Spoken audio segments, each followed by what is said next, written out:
no tomé real conciencia de lo que significaba ser la primer mujer licenciada en enología de Argentina hasta que quise buscar trabajo. Desde el inicio me tocó pasar desde faltaba uno y yo iba desde la balanza, desde la muestra. Y aprendés y te das cuenta de que tenés habilidades y talentos que podés desarrollarlos mucho más allá de lo que aprendiste, de lo que hiciste, y yo le llamo la universidad de la vida. Y ahora agradezco haber pasado por todo eso porque hoy me lleva a tener este conocimiento. Mi papá decía, si algún día ustedes quieren dirigir, primero tienen que saber. Me hice 2 promesas a mí misma. Nunca más voy a ser empleada de nadie y no quiero jamás que un empleado mío, el día que yo tenga mi propia empresa, pase lo que yo pasé.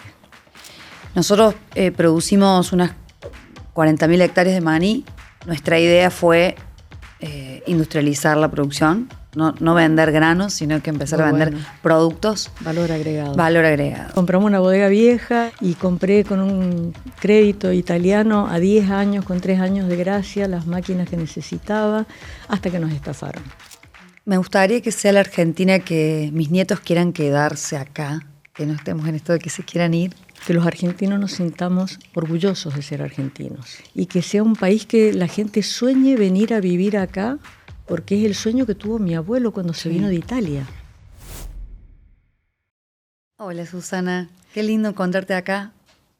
La verdad que sí, un placer conocerte. Igualmente, estos días que nos conocimos, dije, para mí una charla de mucho aprendizaje, escucharte. Creo que ambas vamos a aprender mucho porque estando en rubros tan distintos como la producción de maní o la vitivinicultura, son experiencias similares pero desde otro punto de vista y creo que vamos a aprender mucho. Sí, distintos productos pero a la vez cosas similares, ¿no? De lo que estuvimos hablando. Sí, problemas similares. Sí, tal cual, tal cual. ¿Nos contás quién sos? Bueno, como ya sabés, mi nombre es Susana Balbo. Me dedico a la industria vitivinícola y también a la hotelería. Comencé hace 43 años una carrera de enología que fue forzada, te diría, porque el año que me tocó entrar en la universidad fue el año del golpe militar y yo quería estudiar física nuclear, quería estudiar una carrera, digamos, de ciencias duras como las que más me gustan. Y mis padres no me permitieron porque estaba bajo el manejo y el dominio de la Armada y bueno, era una cosa un poquito complicada. Además, mis padres son de origen italiano y muy conservadores, entonces, pero ni pensarlo. Les pedí ir a San Juan a estudiar ingeniería química y tampoco. 160 kilómetros. Yo les decía, pero si son menos de 2 horas, estoy acá al lado. Sí. No podés. Entonces, por descarte, estudié enología con la imaginación de que en 3 años o 4 años ya iba a terminar este disturbio que teníamos político en el país y yo iba a poder irme al Balseiro a seguir mi sueño. Como la carrera es una ingeniería y tiene muchas materias duras, pensaba, bueno, valido materias y me voy. Pero no dejó de ser un sueño nada más. Pero eso significó que me graduara como la primer mujer enóloga de Argentina y marcó mucho el rumbo futuro mío. Qué lindo. Así que, ¿tenés hermanos? Tengo un solo hermano, varón, mayor que yo. Y el mandato de los padres italianos es que todo es para el hijo varón y el mayor, ¿no? Así que desde ese punto de vista eran mucho más estrictos conmigo que con mi hermano, así que yo siempre les reclamaba eso. Sí. ¿Y vos? Bueno, yo soy la tercera de 4 hermanos, una empresa familiar que fundó mi papá. En realidad mi papá era un productor agropecuario y bueno, él empezó a ver cómo hacíamos soja, maíz, viví en el campo, fui a una escuela rural en la primaria, hasta los 12 años, que ahí había que ir al secundario, porque mi papá, una familia también de origen italiano, de mucho esfuerzo, siempre de mucho trabajo, y él nos pedía que estudiáramos. Entonces nos fuimos a vivir al pueblo con mi abuela, con la nona, y Y ahí fui bueno, hice la secundaria. Y cuando terminó la secundaria, ya mi papá en ese momento ya empezó a ver que con el maní se podía hacer algo más que cosechar o sea, como distinto que la soja o el maíz, un grano, Claro. sino que había que industrializarlo. Y ya empezó con algo muy artesanal en el campo, una planta que descascaraba el maní y iba teniendo, ya se vendía el maní. Cuando yo era más chica, el maní se vendía todo para aceite, para la industria aceitera. Y empieza, viste, esto de tener un sueño, y él siempre quiso industrializar. Y bueno, así empieza con la planta. Cuando ya el maní empieza a tener como, se exporta, y ya empieza a ver que esa planta que había ahí en el campo no se podía mostrar a los clientes que venían a verla. Y entonces ahí se decide en el año 95 hacer la planta grande de proceso, que hoy está ubicada en General Cabrera, en Córdoba. Y bueno, ahí en ese momento yo soy la tercera. Mi hermano más grande ya fue a trabajar con su papá, mi hermana estudiaba. Y yo dije, bueno, ¿qué puedo hacer? Cuando uno tiene 18 años, como que no sabe bien, ¿viste? Yo no sabía bien ni qué hacía mi papá, ¿viste? Como esa cosa, me había criado en el campo, veía todo, pero no sabía. Y bueno, yo estudié ingeniería, vi un día una carrera, siempre me gustó. Pensaba o ingeniería o medicina, eran las dos carreras que tenía. Y era una carrera muy nueva en su momento, 97, era ingeniería industrial. Y bueno, y ahí entré. Siempre mi papá me dijo, ¿qué vas a ir a estudiar? Como que siempre se acuerda hoy, me lo dice, ¿qué es eso? Sí, aparte también un poco esto de, o sea, mi papá era también una sociedad con sus hermanos, una empresa familiar que después cada uno, somos todos maniceros, pero cada uno fue tomando su rumbo y nosotros nos quedamos con Prodemás, o sea, la familia de mi papá, mi mamá y nosotros 4. Y así que me fui a estudiar y bueno, regresé a la empresa familiar en el 2004, o sea que hoy ya hace 20 años que wow. 21 va a ser que estoy en la empresa. Así que esa es un poco mi historia. Linda historia. Fíjate, tenemos algo en común. Mis padres son de Córdoba, así que mira qué bueno. Y creo que en Córdoba la comunidad italiana que ahí era muy emprendedora. Mis padres han sido muy emprendedores ambos, ¿no? Entonces nos han puesto esa impronta del emprendimiento, el trabajo duro, el trabajo meritocrático, ¿no? En el comienzo. Y a mí, cuando estaba estudiando en la universidad, yo fui la única que quiso estudiar. Mi hermano no quiso estudiar porque él se la sabía toda. Era tremendo, tremendo. Empezaba una carrera y venía y le decía a mi papá, no, ¿qué voy a seguir ahí si todo lo que me quieren enseñar yo ya lo sé? Ay. Entonces mi papá le decía, no puede ser que sea así. Sí, es así. Entonces no quiso estudiar nunca. Y la única que estudió fui yo. Y la verdad que no tomé real conciencia de lo que significaba ser la primer mujer licenciada en enología de Argentina hasta que quise buscar trabajo. En el momento en que quise buscar trabajo, como era mujer, no me lo daban. En Mendoza, por lo menos, no me lo daban. Lo único que me ofrecían era trabajar en un laboratorio, cosas menores, y yo me había graduado con honores en la universidad y tenía un sueño de investigar, de trabajar. Te imaginas que si quería estudiar física nuclear, me encanta el estudio, me encanta estudiar, y yo quería hacer algo grande, ¿viste? Con mi carrera. Y ir a un laboratorio a hacer análisis rutinario me parecía que era un desperdicio. Hasta que tuve una oportunidad de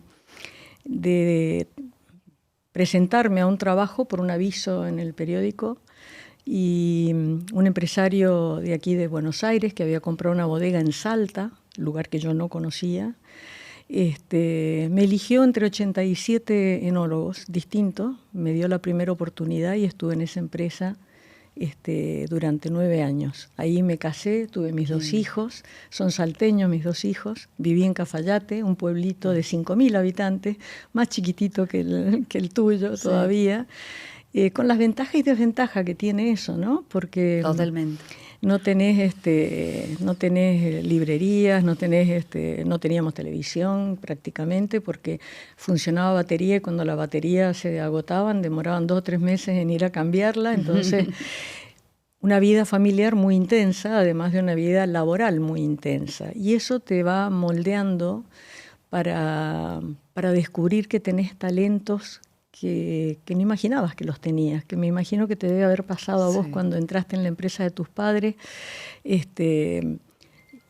te habrás dado cuenta en ese momento que tenías muchas cosas para aportar de todo lo que habías aprendido en la universidad y que las fuiste aprendiendo también y modificando dentro de la empresa en la dinámica cotidiana. A mí me sucedió en Cafayate. Yo tuve hasta que aprender a reparar mi auto, porque teníamos alconafta y yo tenía un auto que era nafta y se me vivía secando el diafragma del distribuidor. Entonces chupaba aire y me quedaba a veces en la mitad de la cordillera, que estaba yendo a Salta a buscar un repuesto para la planta de fraccionamiento, y me quedaba varada y no tenía una conexión, no había teléfonos celulares, no había forma, hasta que pasaba el ómnibus que avisara a Cafayate para que viniera un mecánico a repararme el auto. Un día me paré con el mecánico y le dije, mira, enséñame cómo se hace. Entonces yo tenía diafragmas de repuesto en el piso del asiento de atrás y se me paraba el auto muy fácil, agarraba el destornillador, destapaba el distribuidor, cambiaba el diafragma y aprendés y te das cuenta de que tenés habilidades y talentos que podés desarrollarlos mucho más allá de lo que aprendiste, de lo que hiciste, y yo le llamo la universidad de la vida. Sí. Y eso soy una eterna agradecida, porque es lo que después me permitió a mí fundar una empresa como la que fundé en el año 99, pero primero fracasé en una primera empresa que fundamos con mi marido, con mi primer esposo que después falleció, y la fundamos pensando en Argentina y casi perdimos todo porque nos estafaron, y dije, nunca más voy a tener una empresa, nunca más una bodega, qué sé yo, y en el 99 empecé de nuevo. Y mucho de ese aprendizaje me permitió a mí reorganizarme en mi vida de una manera mucho más dinámica y productiva de lo que podía llegar a imaginarme, simplemente por el hecho de haber pasado tantas vicisitudes en mi primer periodo de vida, porque tuve un año sin cobrar mi sueldo, porque la empresa pasó a una administración de un dueño de un banco y usaba el dinero de los sueldos en las mesas de especulación financiera, en la hiperinflación. Entonces no nos pagaban a nosotros el sueldo y yo iba a trabajar porque tenía miedo de perder el trabajo, pero no me pagaban, entonces me ponía a producir camisones y deshabillé para poder llevar un plato de comida a mi casa, porque mi esposo estaba enfermo y tenía que sostener mi casa, y todo eso me moldeó muy fuertemente para poder tener coraje de emprender y hacer algo por cuenta propia, porque cuando salí de esa empresa me hice 2 promesas a mí misma: nunca más voy a ser empleada de nadie y no quiero jamás que un empleado mío, el día que yo tenga mi propia empresa, pase lo que yo pasé. Qué bien, qué bien. Yo entrar a la empresa familiar, bueno, los comienzos no fueron fácil, como también, viste que estas familias tanas, está esto del varón. O sea, absolutamente, absolutamente. Y bueno, yo creo que esto siempre lo digo ya ahora que uno ya está más grande, ¿no? Pero creo que en cierta forma todo este desarrollo personal y profesional que he tenido estos años también fue un poco para, más allá de que lo hago sintiéndome muy bien, pero un poco para mostrar que a mi padre que yo podía hacer lo mismo que podían hacer tus hermanos. Nosotros somos 2 mujeres y 2 varones en la familia, que podían hacer mis hermanos. Entonces, bueno, fui haciendo todo este camino desde que ingresé.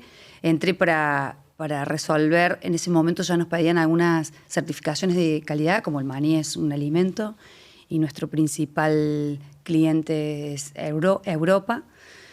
Ya pedían algunas certificaciones, entonces fui como para ese lado, que era un poco lo que había que hacer.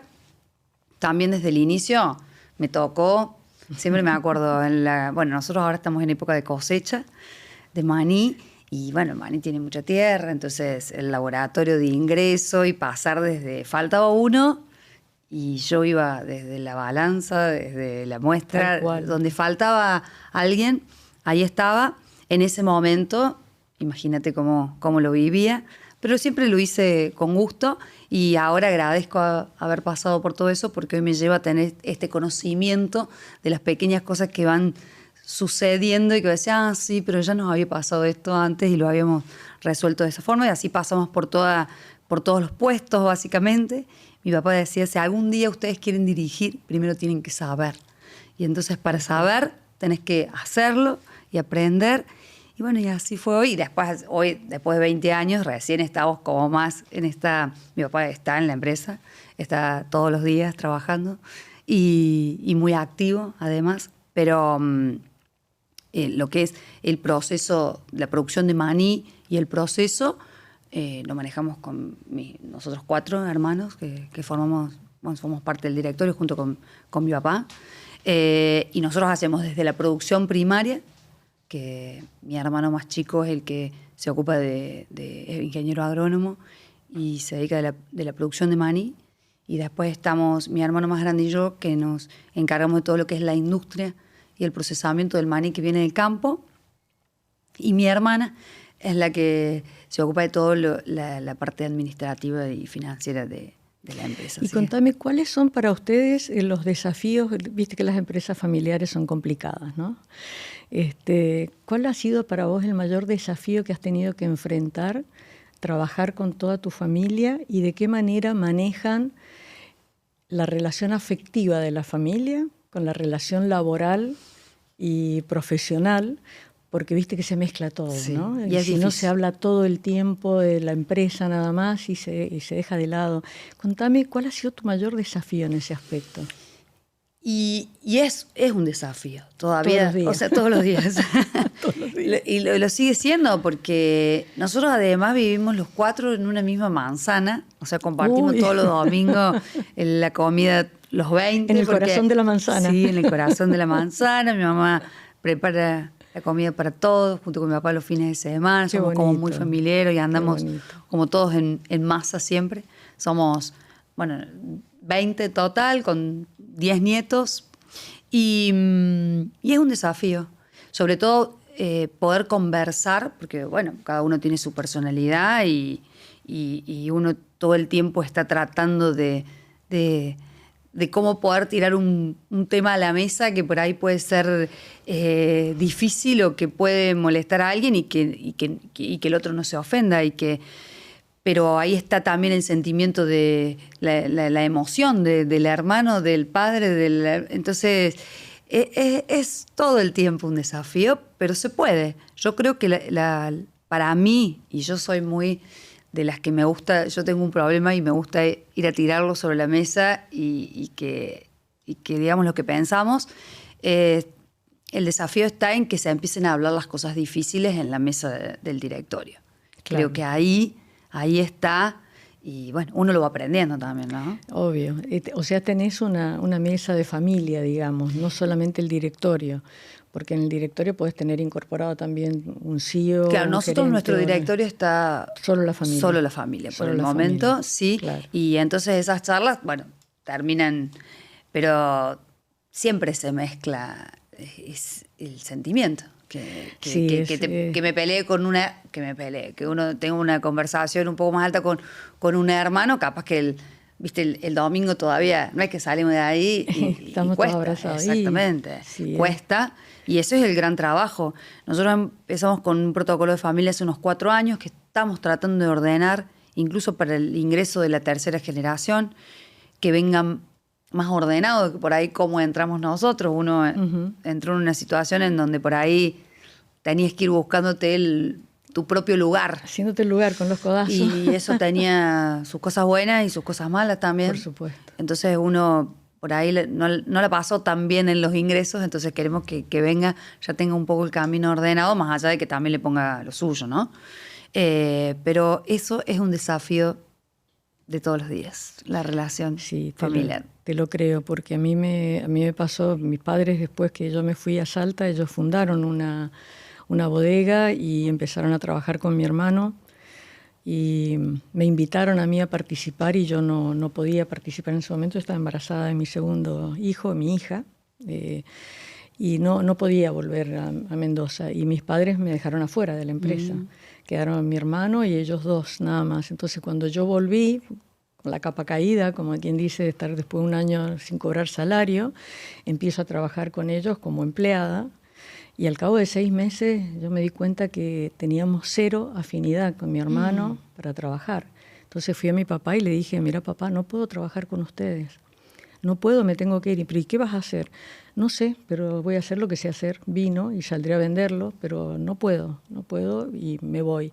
Y en ese momento mi padre me regaló 3.000 damajuanas de vino. Para que tengas una idea, en ese momento una damajuana de vino valía $1.50, o sea, me dio $4.500 para que yo empezara mi emprendimiento y salí a vender casa por casa, golpeando puertas, ¿no es cierto? Y haciendo clientes. Y me acuerdo en un viaje íbamos al casamiento de un cuñado a Salta y nos paramos en Tucumán 2 de la tarde, un 11 de diciembre, con un calor de morir.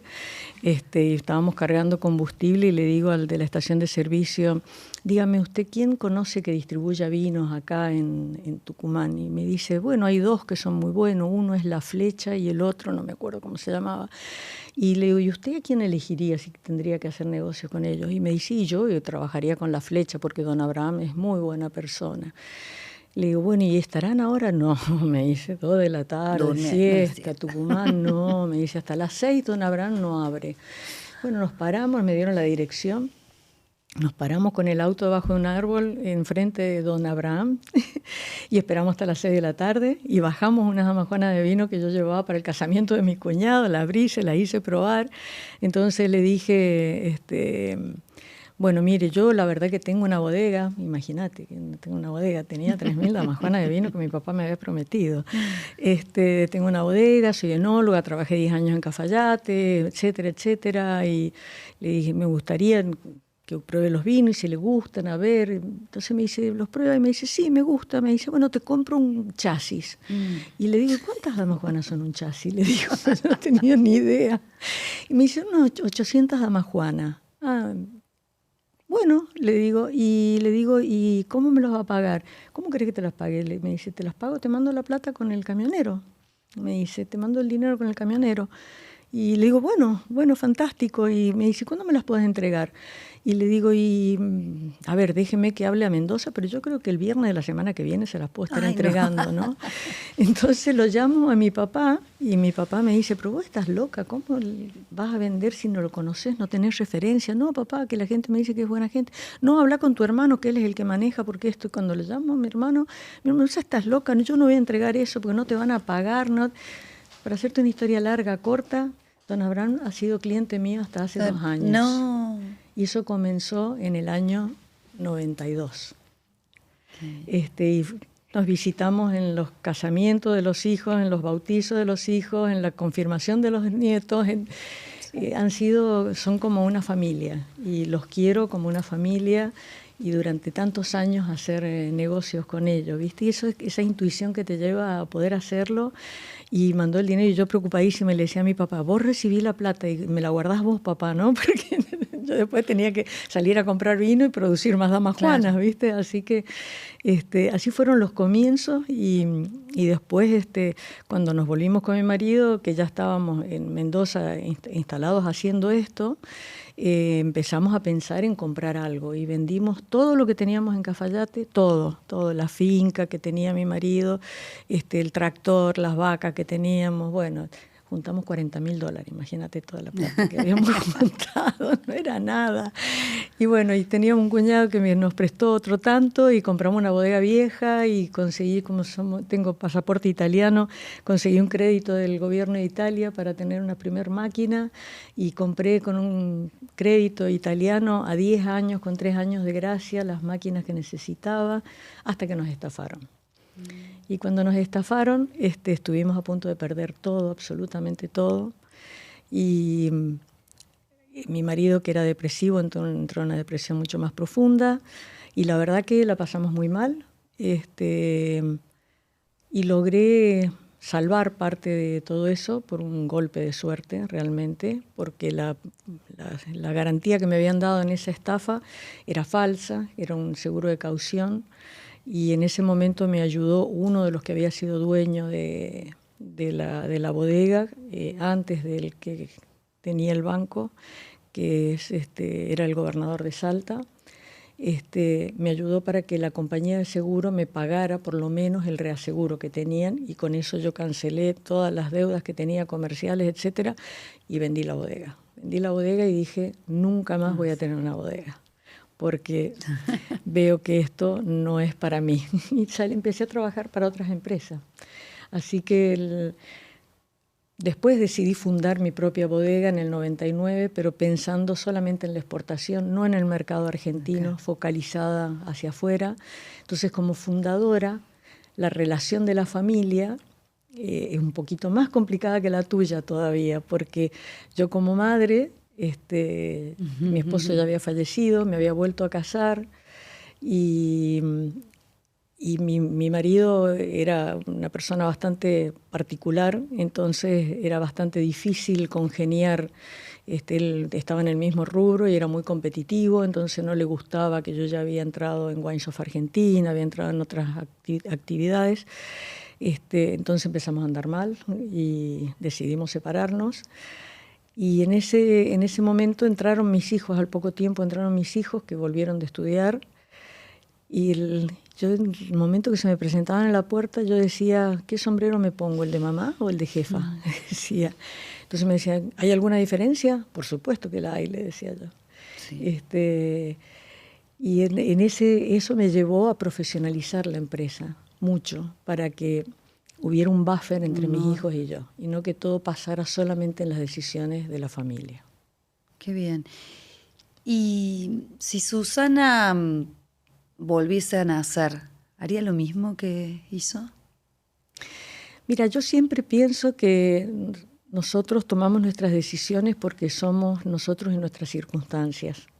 Entonces, si volviera a nacer y tuviera las mismas circunstancias de mi vida, no me cabe duda de que tomaría las mismas decisiones.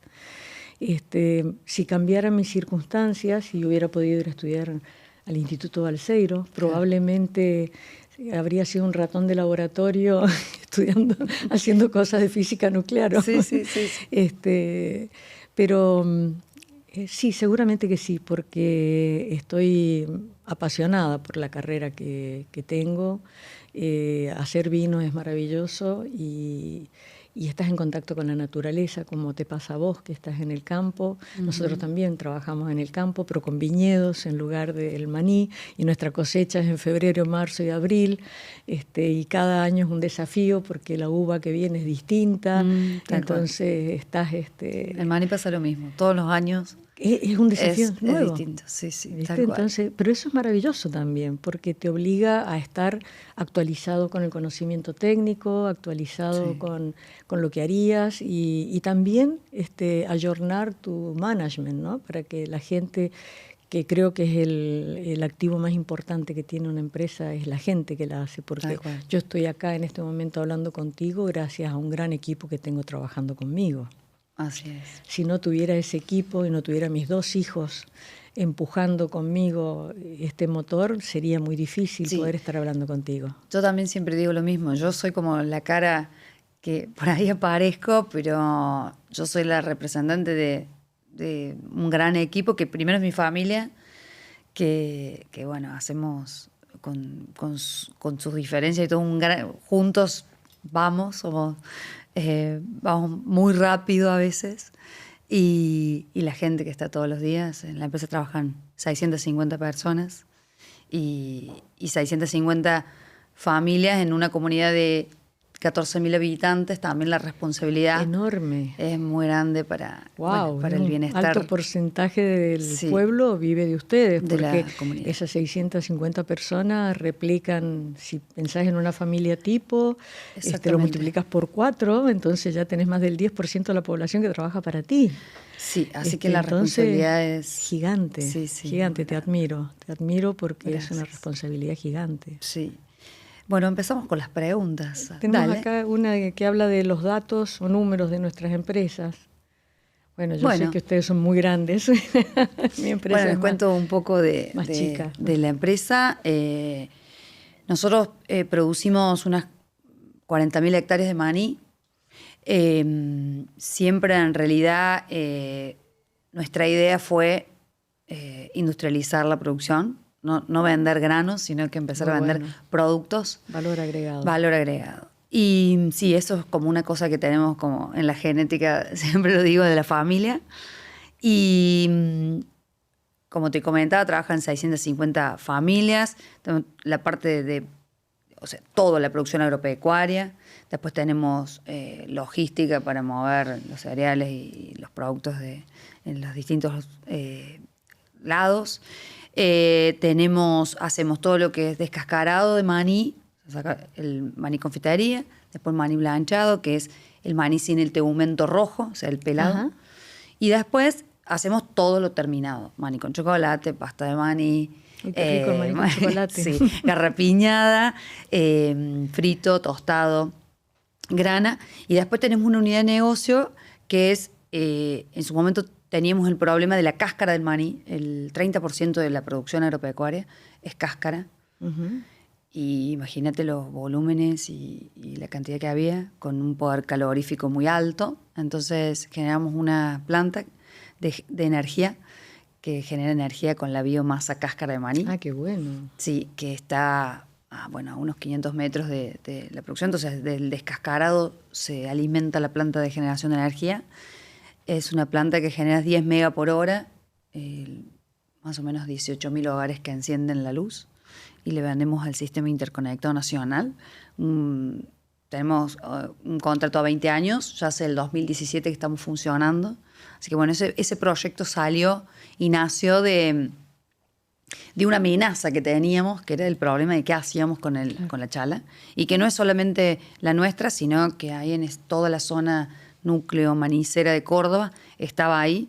Entonces, que podés capturar mucho más masa para poder tener esa planta. Exactamente, está diseñada para la nuestra y para comprarlo. O sea, que algo que era un residuo pasó a ser un producto que tiene valor y que hoy, bueno, la planta funciona todo el tiempo, 330 días al año.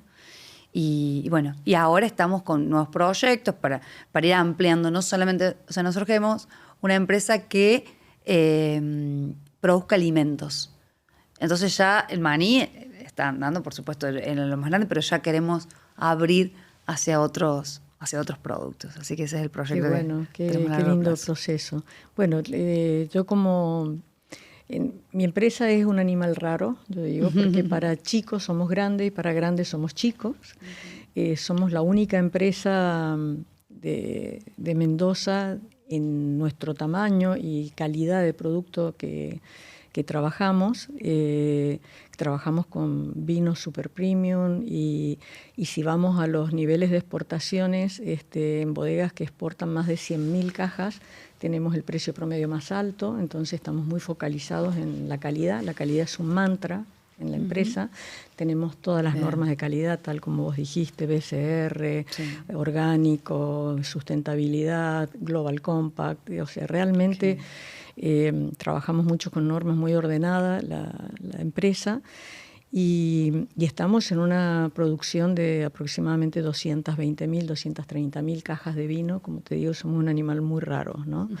Exportamos el 85%, éramos 100% exportadores, porque después de mi experiencia tan mala y tan negativa y que fue tan traumática para mí, porque fue muy traumática, yo le hice muy corta la historia, pero fue muy traumática, mi gerente financiero le costó mucho convencerme, pero terminó convenciéndome que vendiéramos en el mercado argentino para compensar todos los impuestos que el gobierno me debía. Claro. Porque yo no tenía reintegro de IVA, me lo reintegraban al año y medio. Y la verdad que había un costo financiero involucrado tremendo, que yo ni siquiera lo quería mirar. No quería saber nada, porque no quería saber nada con el mercado argentino. Y bueno, ha crecido muy rápidamente y en pocos años, hoy ya es el 15% de nuestra venta, y sigue creciendo. Así que, bueno, ha sido una buena decisión y la verdad que el público argentino nos ha nos ha elegido entre las bodegas de productos seleccionados de alta calidad y hay un reconocimiento de marca. No sé si fue fruto de que primero crecimos en el extranjero y nos conocen mucho el extranjero y se habla mucho de nosotros afuera y entonces de alguna manera repicó acá, o fue que hicimos bien las cosas acá en Argentina, ¿no? Con el maní pasa más o menos lo mismo. El maní argentino es un producto netamente de exportación. Aproximadamente el 90% se exporta en la producción argentina. De hecho, Argentina es uno de los mayores exportadores de maní del mundo.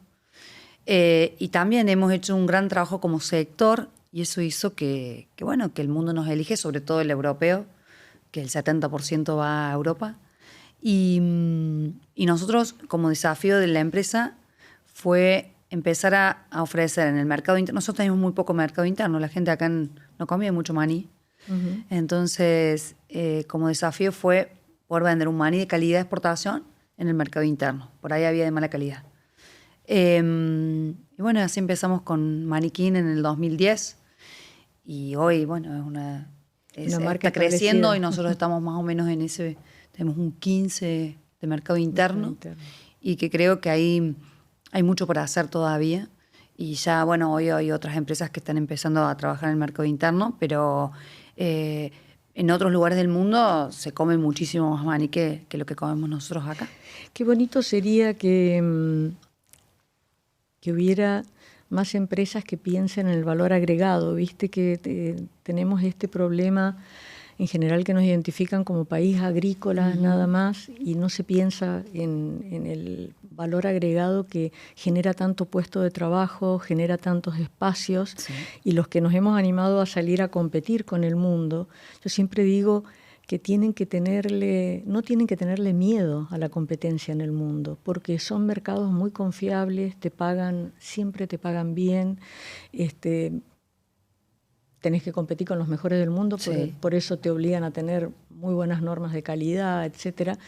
Pero es bueno porque esto derrama a la comunidad, derrama una filosofía de trabajo con tus propios empleados, una filosofía de vida en sus propias casas, a un espíritu de solidaridad que nosotros en la empresa, fruto de todo lo que yo sufrí siendo empleada, como empresa tenemos mucha contención hacia el personal y hacia nosotros mismos, porque somos como una gran familia. Yo tengo 120 empleados y me da mucha pena muchas veces la poca atención que se les presta a las economías regionales, el enorme potencial que tiene en el valor agregado. El valor agregado y que no haya capital de riesgo para ayudar a emprendedores a que puedan desarrollar mucho más el interior del país. Nosotros imagínate que la zona donde estamos, que es el interior del interior, por ahí nos cuesta, nosotros queremos mostrar, no somos reconocidos como economía regional todavía, y todo lo que mueve el maní, porque no es solamente esto que te digo, colaboradores de la empresa directamente, pero tenés un montón de indirectos, que es la zona que funciona por el maní, ¿no? Laboratorios de certificación, que nosotros toda la exportación sale certificada, con controles de SENASA, por supuesto, metalmecánica, metalúrgica. Productores de cajas, productores de... Le decía ahora, en la época de la cosecha, vos tenés miles y miles de camiones por la zona para descargar, donde empieza toda una industria del almacén, del que lava la ropa, del que todo lo que mueve, ¿no? En esa zona que más o menos hay un estudio que el maní son entre 12.000 y 15.000 puestos de trabajo en toda la zona de la cuenca manicera de Córdoba. Bueno, en la vitivinicultura, que estamos pasando un momento de crisis porque en el mundo hay como una publicidad muy potente en contra del consumo de alcohol, que nos ponen al vino adentro de eso, siendo que es un contenido de alcohol muchísimo más bajo que un espirituoso, que un whisky, o que es lo que más se consume en realidad. Cuando vos mirás las estadísticas de consumo, el mayor consumo está en esos niveles de alcohol, que estamos hablando de 40, 45 grados de alcohol. hay una crisis mundial en los mercados, hay un retraimiento en el consumo y la industria vitivinícola, tenemos retenciones igual que ustedes, tenemos todos los problemas inherentes de una economía muy cerrada y genera puestos directos de trabajo, 100.000 puestos directos de trabajo e indirectos 400.000, porque está el que hace la caja, el separador, la cápsula, claro, el corcho, la botella. Es impresionante cómo derrama a la economía regional. Nosotros sí estamos considerados una economía regional, especialmente para Mendoza, que es el 75% de la producción de vino de todo el país y el 95% de las exportaciones salen de Mendoza. Entonces es una economía regional y está considerada. Y de la mano de la vitivinicultura se ha desarrollado otra área de la economía que es muy interesante, que es la del turismo, el turismo vitivinícola. Y nosotros estamos felices de haber apostado a ese sector también con el hotel y con experiencias para la gente que viene, porque hoy, si vos miráslo en la economía de California, que es la cuarta economía del mundo y una de las principales economías de todos los Estados Unidos, dentro del mismo Estados Unidos, el turismo vitivinícola recauda más dinero que Disney World. ¿Por qué? Porque hay gente que gasta más dinero, porque van a otro nivel de hoteles, tiene otro requerimiento de gastronomía, y todo eso está sucediendo en este momento en Mendoza. Hay un gran movimiento de expansión hacia lo que es el turismo vitivinícola, con la llegada de la guía Michelin, con la elección de los restaurantes con estrellas Michelin, con la competencia que se genera entre las bodegas y entre los restaurantes de quién tiene la mejor gastronomía, en los hoteles, aperturas de hoteles de lujo, pequeños, medianos, más grandes, se anuncian inversiones muy interesantes, moviliza mucho la economía, un segundo sector que viene de la mano de la vitivinicultura. Sin embargo, cuando vamos a nivel nacional no es muy apreciado todo eso y nos cuesta mucho que nos entiendan de que es como un lunar dentro de todo lo que es la economía del país que puede contribuir a algo que Argentina tiene mucho potencial, que es el turismo, por ejemplo. Sí, tal cual. Sí. Así que son desafíos, ¿no? Y dentro de lo que nosotros queremos ser como empresa vitivinícola, queremos ser de los primeros o números uno, ¿no es cierto? Es muy ambicioso, pero si no tenés una apuesta muy grande, bajar es fácil, pero subir es muy difícil, entonces mejor ponerte una apuesta muy alta. Y queremos realmente desarrollar ese turismo vitivinícola con mucha potencia porque genera mucho trabajo y queremos poder ayudar a que la gente se forme, se capacite y pueda... La importancia de la educación, impactar en la educación. Nosotros estamos con el mismo desafío en el sector. ¿Por qué? Porque esto que te decía de que estamos en el interior del interior, también nos cuesta que la gente se vaya a vivir a estos lugares. Entonces tenemos que hacer que sean atractivos. Incluso nos pasa que ahí hay empleo pleno en las zonas de General Cabrera, General Dehesa. Y queremos que los jóvenes se quieran ir, pero para eso tenemos que hacerlos atractivos y tenemos que formar, porque nos pasa que es tan específico. Bueno, el vino pasa más o menos lo mismo, lo del maní, que es como que a nuestros profesionales los tenemos que formar nosotros. O sea, no es que aprendes de maní en la universidad. Entonces, tenemos que formarlos. De hecho, nosotros estamos muy enfocados en la educación y formamos una asociación con empresas colegas y otras empresas de ahí de la zona, de General Cabrera, y fundamos una escuela. Ahora empezamos este año. Sí, con mucho orgullo lo contamos. La verdad que fue porque era como un sueño que logramos hacer y que lo mejor es con otros, porque yo siempre digo, uno no se salva solo. No. Y además que nos podemos unir y podemos ser mucho más fuertes. Es una escuela secundaria, pero también nos pasa que no había un proyecto o un plan de generar más colegios en escuelas por esa zona y necesitamos profesionales con una mirada futuro. Sabemos que la educación creo que tiene que cambiar, tiene que innovar, todavía tenemos planes Y bueno, la verdad que estamos muy contentos y estamos, o sea, colaborando para formar los jóvenes del futuro. Yo digo, los próximos PRODE que van a entrar a trabajar en la empresa, entonces estamos muy orgullosos y queremos generar más capacitaciones, no sé, oficios, tecnicaturas, terciarios, así que estamos y también dentro del sector manicero también lo estamos pensando. Qué bueno todo lo de los oficios, ¿no? Que se han perdido y que ahí es una salida laboral muy rápida. Sí. Creo que de alguna manera hay que volver a revalorar el valor que tiene lo que es servicios, todo tipo de servicios, que son los oficios, ¿no? Carpinteros, plomeros, durleros, todas estas especialidades que son pequeñitas, pero que contribuyen a un número mayor. Te voy a contar algo, una anécdota graciosa que tuve con mi hijo cuando estaba estudiando en la Universidad de Davis en California. Estaba teniendo sus clases de economía vitivinícola.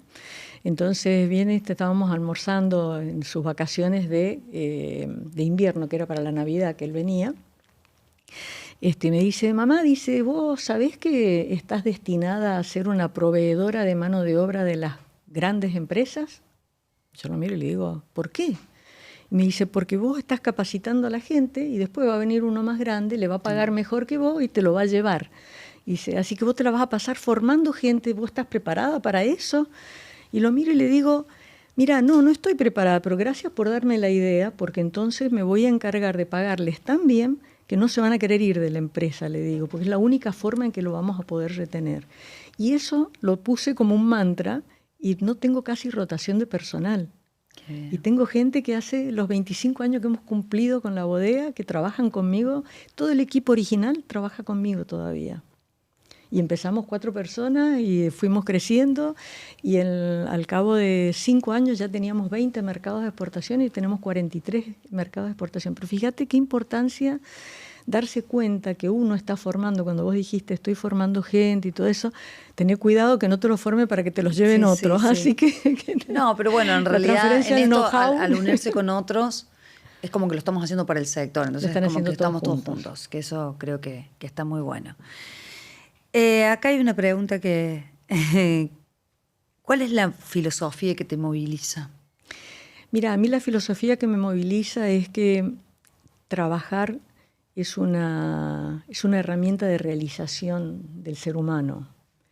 Y trabajar en el equilibrio y el balance también de tener la realización hacia la familia, ¿no? A mí me moviliza la pasión por hacer vino, sin duda, y estar en la época de la cosecha con las manos sucias. Este año, por primera vez en muchos años, nuevamente volví a estar con las manos sucias, porque le hice la cosecha a unos amigos en Uruguay, una cosechita muy pequeñita, que en mi bodega es menos de un día de elaboración, pero... Y yo me sentía tan feliz que me parecía que tenía nuevamente 24 años haciéndome cargo de la bodega y estando en la cinta de selección y moviendo racimos y yendo arriba del tanque y mirando. Me sentía tan feliz que dije, esta fue mi vocación. Dirigiendo la empresa te vas alejando un poco de esa vocación del día a día que es tan lindo, como vos dijiste, que uno aprende desde lavar un tanque, lavar una barrica, limpiar el piso, porque cuando empezamos hacíamos todo. Todo, absolutamente todo. Me reencontré con esa movilización absoluta que es la uva en sí misma como una materia prima, pero hoy con la experiencia de 43 años de ejercicio de esta profesión, pienso que le tendría que poner un poco más de equilibrio a mi vida y no haber estado tanto focalizada en tanto trabajo, porque trabajé mucho, y me costó mucho desde el punto de vista personal. Pero sí, me moviliza el hacer. A mí me moviliza el hacer. Yo recuerdo en una sesión hice terapia muchos años por necesidad, y mi terapeuta en su momento me dice, ¿usted se ha dado cuenta de que a usted no es que la movilice el hacer vino, lo que a usted le gusta es hacer? No importa qué, Dice, usted puede estar haciendo mermelada, puede estar haciendo ravioles, puede estar haciendo una bodega, puede estar haciendo un hotel, como lo hice, y que lo hice con la mayor excelencia posible que encontré, porque dije, yo quiero en este hotel tener lo que me gustaría encontrar en cualquier hotel que yo voy en el mundo. Sí. Entonces, la que lo moviliza es hacer. Entonces te diría, me moviliza primariamente desde mis afectos, la uva en sí misma como la materia prima, y desde mi motor interno es el hacer. Y me encantaría poder hacer mucho más por mi país. Lo intenté en un momento siendo diputada nacional, fracasé rotundamente en ese intento, porque, bueno, no vamos a hablar de política porque no es el momento, pero me di cuenta que es muy difícil replicar un caso de éxito que uno tiene en una empresa, replicarlo a nivel nacional en un proyecto de gobierno. Es muy difícil porque los intereses son muy contrapuestos. Entonces volví a mi actividad y dije, tengo mucho más para darle a mi país desde mi empresa, generando puestos de trabajo en blanco, etcétera, que dedicándome a la política, que no es mi expertise, porque soy tan frontal que me peleaba con todo el mundo. Sí. ¿Y cuáles son las desventajas comparativas que tienen ustedes en el sector manicero? Y el país que lo nuestro es el origen. El origen. Porque hoy competimos con países con grandes potencias como Estados Unidos, China. Tenemos el mismo Brasil. Desafío. La marca país. Claro. Y no sé, en algunos lugares hasta hay subsidios para producir. Ni hablemos. Y nosotros lo único que por ahí queremos, tenemos ganas de hacer. Nosotros nos pasa siempre, le pedimos como yo, ante todas las veces que uno fue, lo de retenciones, que viajábamos mucho a Buenos Aires siempre que estuvimos pidiendo, lo único que queríamos era que nos dejaran hacer, porque tenemos ganas de producir y sabemos que podamos seguir agregando más cosas acá en Argentina y que podamos seguir haciendo para el mundo, que nos pueden donar, pero todas estas barreras por ahí para arancelarias que tenemos en el mundo. Y que las tenemos también adentro. Exactamente. Eso es lo que nos genera una desventaja para poder llegar al resto del mundo. Porque concurrimos en la misma dificultad. La marca país es una marca, en el vino está muy establecida como una marca de calidad, pero el origen, estamos tan lejos nosotros de los mercados, porque nuestra posición geográfica tenemos desventaja que nuestros fletes cuestan el triple de lo que cuesta un flete de Europa a Estados Unidos, ni te digo cuando vamos a Asia, son 60 días de tránsito en barco, así que es carísimo, entonces la logística nos encarece, tenemos una relación precio-calidad extraordinaria, hemos trabajado muchísimo en generar la marca país y no tenemos ningún tipo de ayuda, ninguno, y si hay subsidios son tremendo los subsidios que tiene la Unión Europea, que tiene Australia, que tiene Estados Unidos. Todos tienen subsidios, apoyos, aportes, crédito, etcétera. Y uno los mira como, ¿viste? Había una canción que decía con la ñata contra el vidrio, ¿viste? Bueno, así estamos nosotros, con la ñata contra el vidrio, viendo lo que sucede afuera y nosotros con un sentimiento de impotencia muy fuerte, muy fuerte. Y cómo nuestros clientes por ahí cómo nos admiran, ¿no? Como empresarios argentinos. Porque nos dicen que somos sobrevivientes. No pueden creer la capacidad que tenemos de adaptarnos. Ellos con un poquito de inflación ya están como desesperados porque tienen miedo a que la gente no consuma. Y nosotros ya, ellos lo que tenían en un año, nosotros lo teníamos en un mes. o en medio mes. Y no puede, claro, y no... Y es como que no pueden creer la capacidad de adaptación y de resiliencia que tiene el empresario argentino. Bueno, por eso también hemos tenido tanta migración de talentos. Sí. Y que ojalá los podamos recuperar y que vuelvan, porque son muy deseados los ejecutivos argentinos afuera. Justamente por la capacidad de manejar las crisis, porque tenemos un timo ante la crisis que ya para nosotros vivimos en crisis. Entonces hemos nacido en crisis, vivimos en crisis, nos vamos a morir en crisis. Ojalá que no, pero pero aparentemente es el destino mío, ya con mi edad, ¿viste? Yo quisiera otra cosa para mis nietos, porque este país es maravilloso, las oportunidades que tenemos, las oportunidades que ofrece para poder desarrollarse y salir adelante, pero estamos tan escasos de tantas cosas, especialmente desde la confiabilidad. ¿No?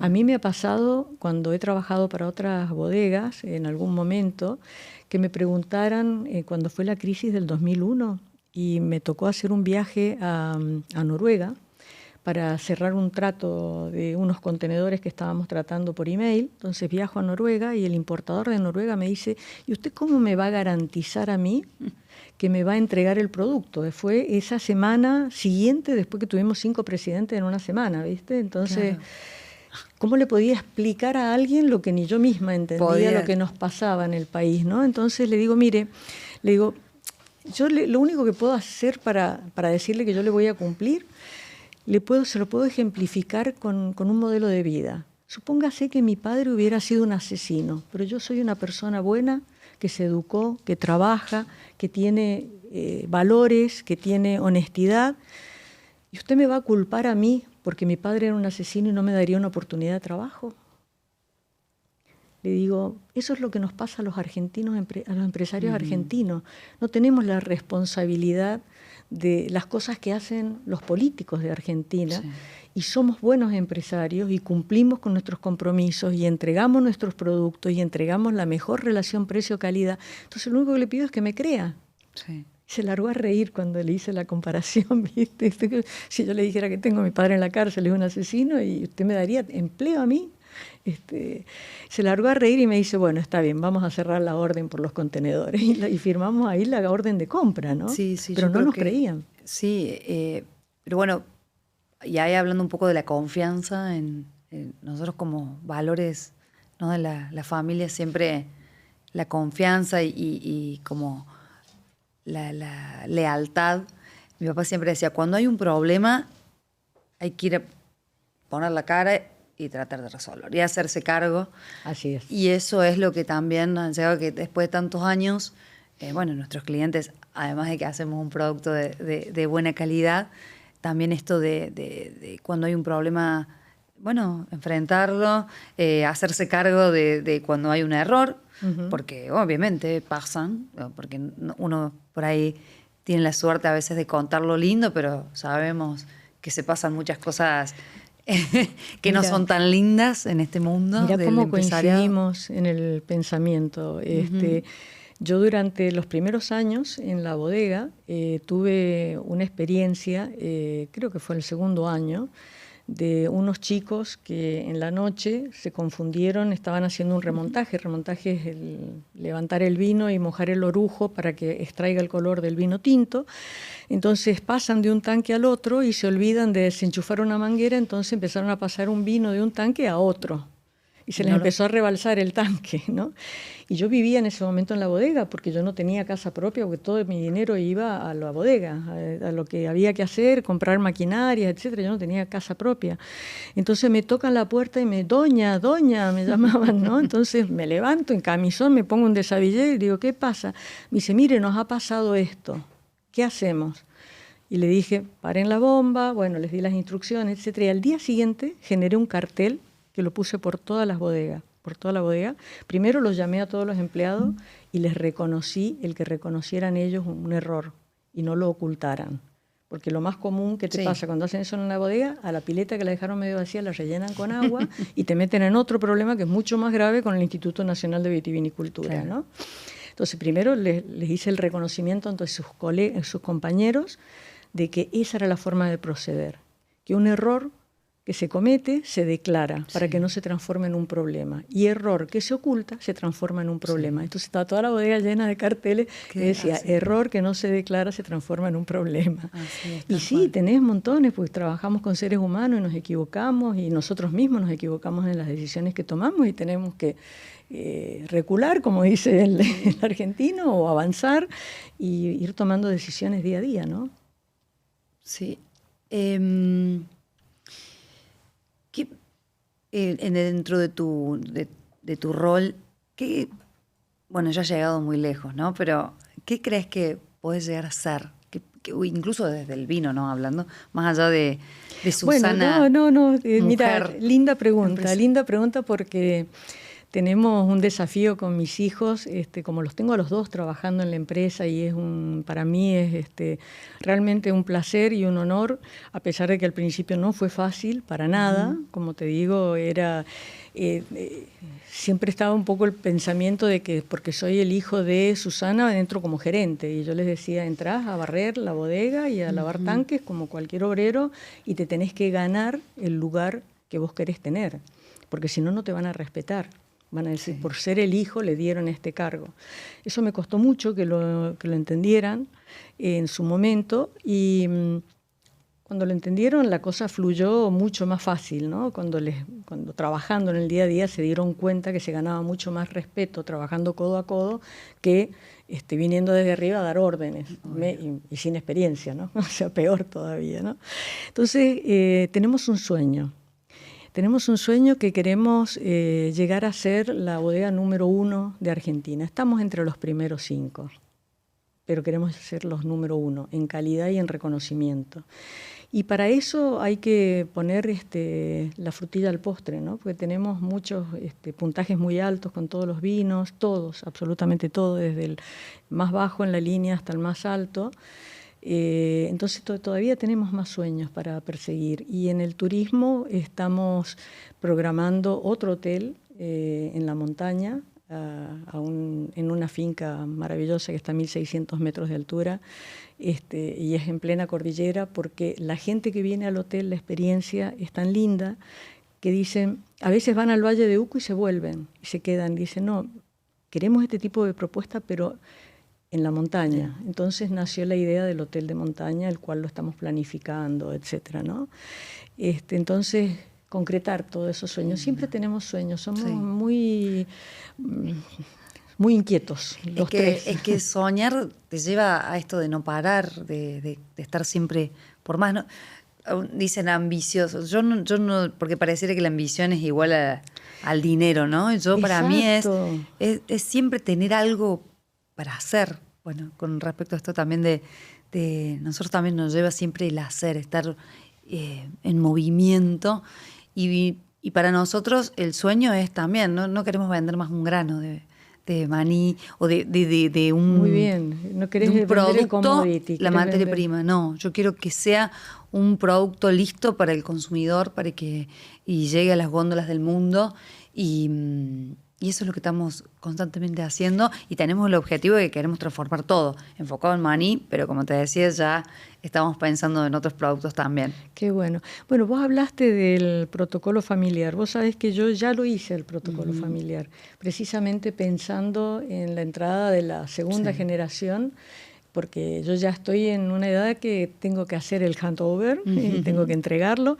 porque llevo muchos años trabajando, son 43 años, y si bien me entusiasma y soy de la que estoy trayendo ideas todos los días, a veces mi hija me dice, mamá, para un poco, porque a veces no te podemos seguir con todas las ideas nuevas. Ahora es ella la que trae montones de ideas y no te digo mi hijo, entonces le digo, bueno, ahora paremos un poco la mesa de familia, resolvamos y prioricemos, ¿no? Porque tampoco se puede hacer todo simultáneamente, pues perdés foco y no corresponde. Entonces ya armamos el protocolo familiar pensando, y es muy bueno, te va a gustar cuando lo tengan terminado, porque ordena el futuro de alguna manera y pone objetivos y además, por otro lado, si a mí de mis 4 nietos que tengo actualmente, y no sé si vendrán más o no, pero de los 4 nietos que tengo, si uno quiere ser músico, que pueda ser músico. Exactamente. Y no que se te vea obligado a que tiene que ir a hacer vino o atender. Lo nuestro está planteado igual.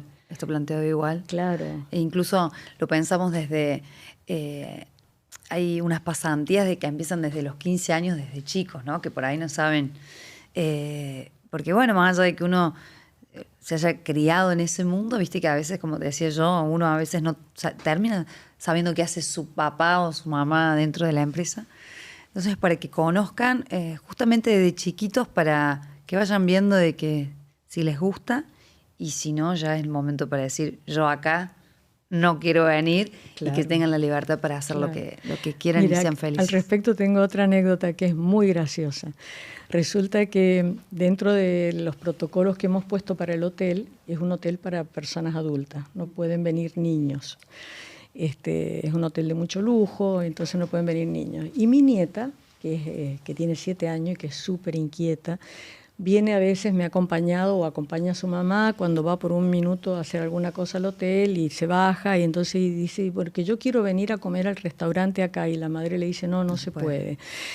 Bueno, y yo me quiero quedar a dormir acá, y la madre le dice, no se puede. Entonces un día me plantea a mí, la voy a buscar al colegio y me plantea a mí, me dice, Bubu, si vos y la mamá son las dueñas del hotel, ¿por qué yo no puedo ir a comer y a dormir al hotel? Entonces le digo, mira, no podés porque es una reglamentación que hemos puesto, pero yo te prometo que una noche que tengamos las 7 suites vacías, vamos a hacer un pijama party de familia.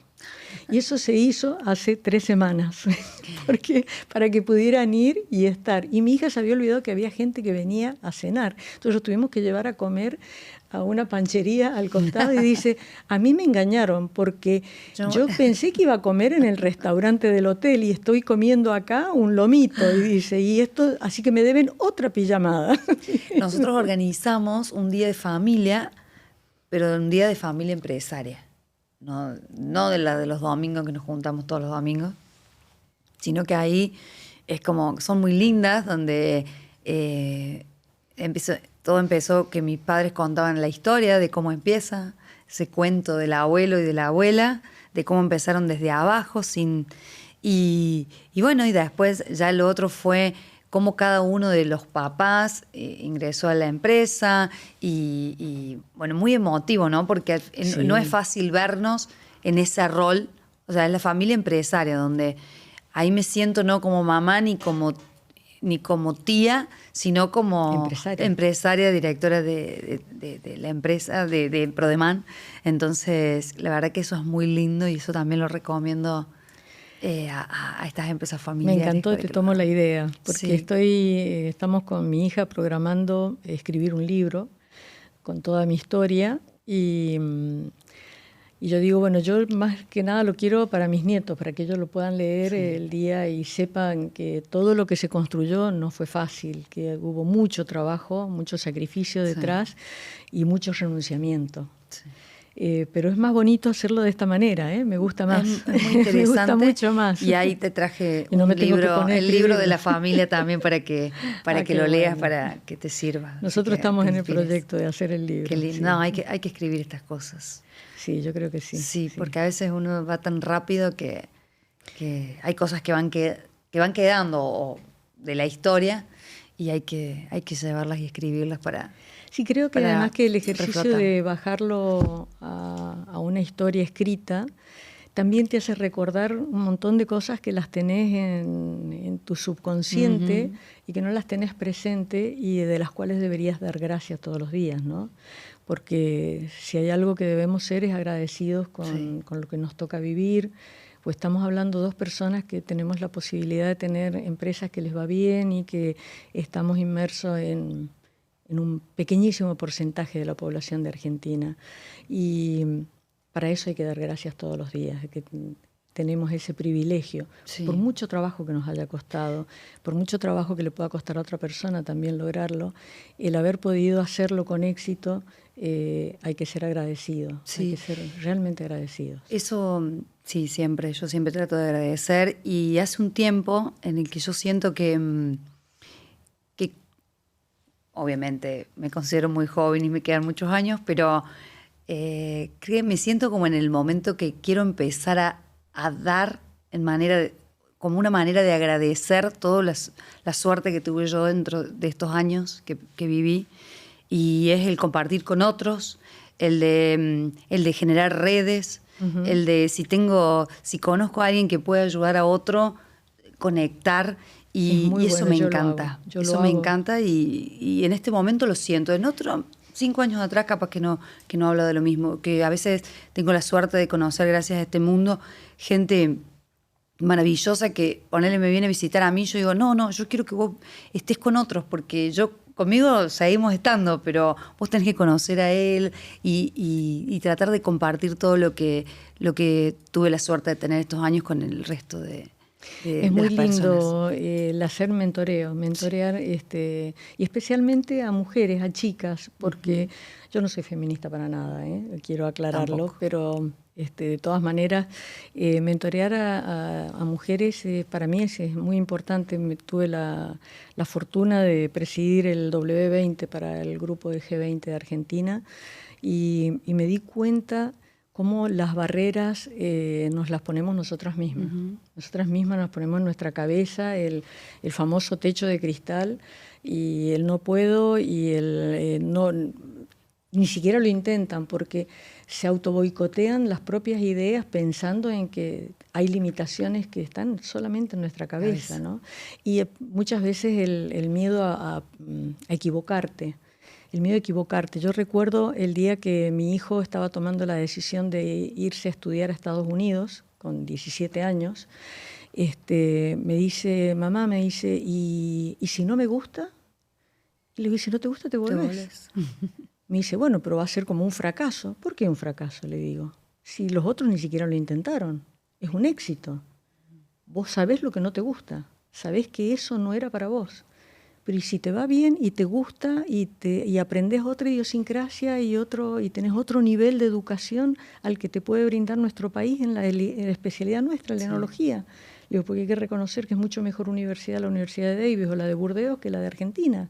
Entonces, todo lo contrario, le digo, no es un fracaso. En nuestra sociedad está un poco impuesto esto de que fracasar está mal visto.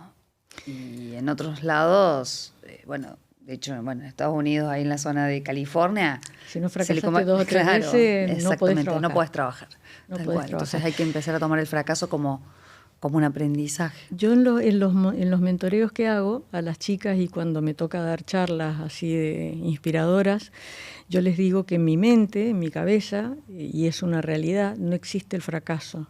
Para mí existen experiencias buenas y malas.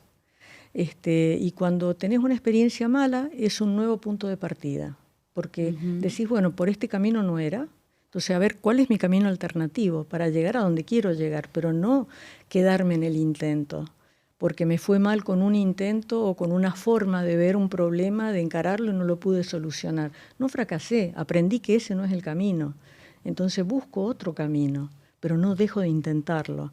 No sabés lo que lo aprecian, porque muchas veces no...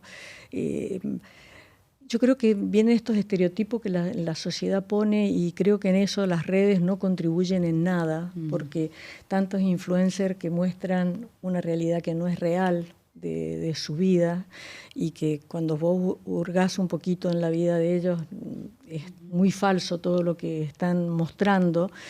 Y para los chicos se transforma en algo tan aspiracional, eso que ven en las redes, y que es imposible de conseguir. Sí. Que es imposible de conseguir.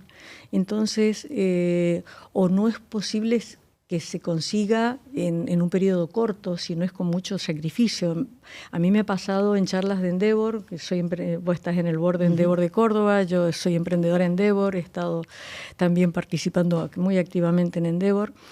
Me ha pasado que hablan los que se dedican a la tecnología y ellos hablan, si no tenés una buena idea, haces tu fundraising en 3 meses y realizás esta idea en 1 año, fracasaste. Entonces, cuando me toca hablar a mí, yo les digo, yo les vengo a hablar de paciencia, de plantar una vid, esperar 8 años para que te dé una uva de calidad, elaborar un vino y tenés que esperar 3 años más para pensar en que lo podés vender, tenés que, mientras tanto, ir abriendo el mercado y cuando te quieras dar cuenta, pasaron 15 años y recién vos estás encontrando los primeros resultados de tanto esfuerzo. Pero también esto es éxito. No es solamente tener una idea brillante, porque ¿cuántos tienen ideas brillantes? No somos todos brillantes. No.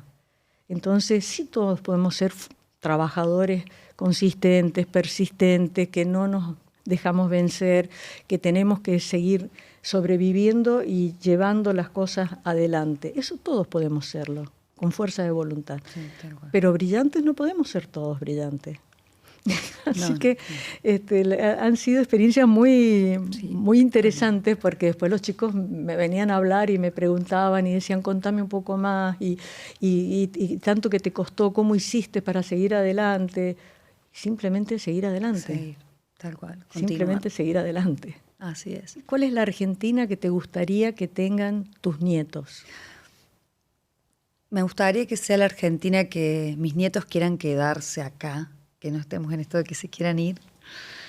Que estén orgullosos, que el mundo nos mire, o los mire, porque ya no voy a estar, pero como este país que mirá cómo pudo salir de tantas cosas negativas de todos estos años, ¿no?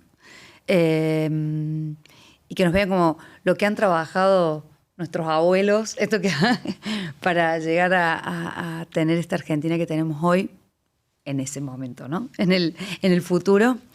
Y yo siempre con la industria en la sangre, quiero que Argentina sea reconocido como que hace el mejor maní del mundo. Que hoy ya estamos cerca, pero quiero continuar soñando con eso. Qué bueno. Bueno, nuestro sueño es muy compartido, ¿no? Realmente.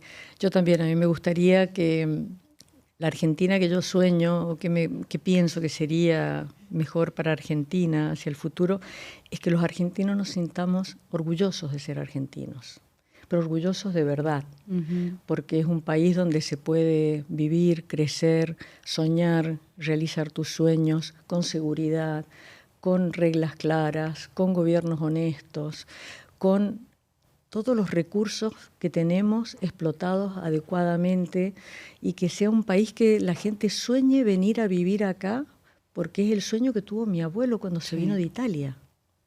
Mi abuelo se vino de Italia después de la Primera Guerra Mundial, y de pasar mucho hambre, de haber estado 10 años en guerra, porque a él le tocó la guerra de Libia-Trípoli, 10 años le tocó de guerra. Y cuando vino a Argentina venía siguiendo el sueño de la América, y se vino a Argentina. Entonces me gustaría que ese sueño lo pudieran cumplir mucha gente que está afuera, porque tenemos un país muy grande, que está poco habitado, y que tiene recursos para ser desarrollado por mucha más gente que la que nosotros actualmente tenemos. Entonces me encantaría eso. Y por supuesto, hacer el mejor vino del mundo. Muy bien.